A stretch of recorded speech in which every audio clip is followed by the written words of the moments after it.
در شعر ستم پیامبرانند، در شعر ستم پیامبرانند، هرچند کیلو نبیم بدی.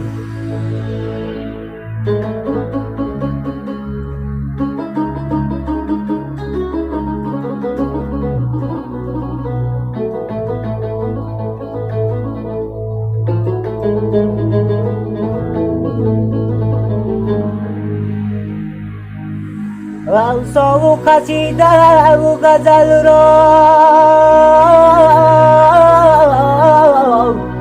اوصا و قصیده و غزل را، فردوسی و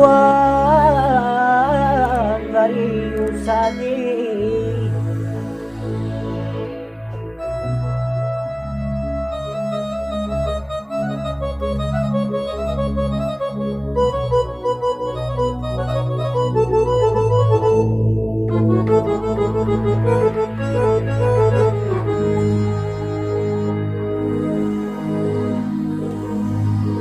دوستان شنوند گر بدانی، دوستان شنوند گر بدانی، زبانی اند دلانی اند جانی.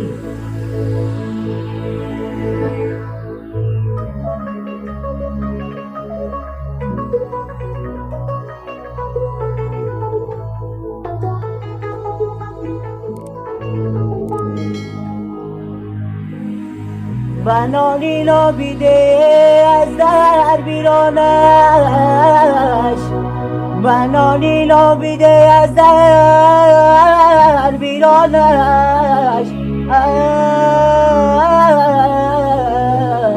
ستایش کن به یارانی زبانی.